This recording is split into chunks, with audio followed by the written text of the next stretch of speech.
আমাদের কোম্পানির শেয়ারের দাম পড়ে গেছে আর আমরা কোটি কোটি টাকা হারিয়েছি। 1 মিনিট বাবা, এটা কিভাবে সম্ভব? কেউ আমাদের ধ্বংস করার চেষ্টা করছে। তুমি কি কোনো ক্ষমতাবান মানুষকে রাগিয়েছো? যদি করে থাকো, এক্ষুনি তার কাছে গিয়ে ক্ষমা চাও। কে এই অভিনব এবং তার আসল পরিচয় কি? কিভাবে সে কয়েক মিনিটে কোটি টাকার সাম্রাজ্য ভেঙে ফেলল? কেউ উত্তর খুঁজে পাওয়া লাগেই অভি সেখানকে বেরিয়ে গিয়েছিল, এবং এটি ছিল অভিকে নিয়ে এক গুপ্তচরের বলা গল্পগুলোর মধ্যে মাত্র একটি, যা সে পুলিশ ইন্সপেক্টরকে বলেছিল। কিন্তু ইন্সপেক্টর কিছুই বুঝতে পারল না, কারণ একদিন আগে অন্য গুপ্তচর সম্পূর্ণ ভিন্ন গল্প বলেছিল।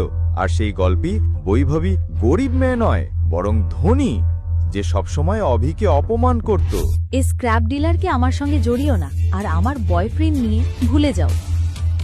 শুনলে তো, এখান থেকে বেরিয়ে যাও। বৈভবী তোমাকে বের করে দিয়েছে, আর আজকের পর ওর কাছে আসার স্বপ্নেও দেখো না।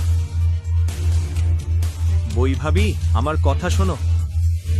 আমরা একসঙ্গে বাড়ি নেব ভেবেছিলাম। কুড়ে ঘরকে বাড়ি বলা হয় না অভিনব।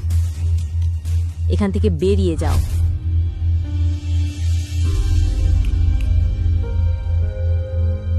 অভিনবের চোখের সামনে তার প্রেমিকা বৈভবী অন্য কারো হয়ে গেল।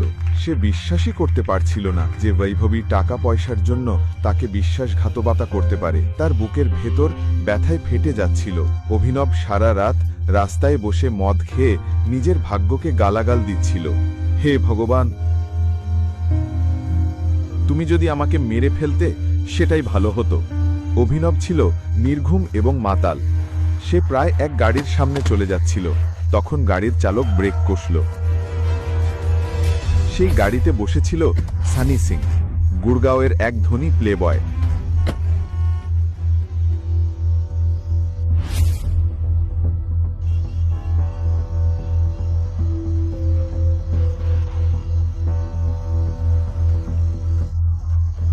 নেশায় ডুবে থাকা সানি অভিনবকে দেখে বলল, পারফেক্ট। একদম পারফেক্ট। ওকে তুলে গাড়ির ট্রাঙ্কে ঢুকিয়ে দাও। কিন্তু বস, এই লোকটা যা বলেছি তাই করো। সানির পরিকল্পনা কি ছিল? যখন অভিনব পরের দিন সকালে জেগে উঠল, তখন অবাক হয়ে দেখল তার পাশে এক সুন্দরী মেয়ে দাঁড়িয়ে আছে। কিন্তু কিছু বোঝার আগেই সে হতভম্ব হয়ে দেখল দুজন লোক বন্দুক হাতে দাঁড়িয়ে আছে। তোমরা কারা? আর আমি এখানে কিভাবে এলাম? সানির বোন অনন্যা নিজের চোখকে বিশ্বাস করতে পারছিল না। সে কারুর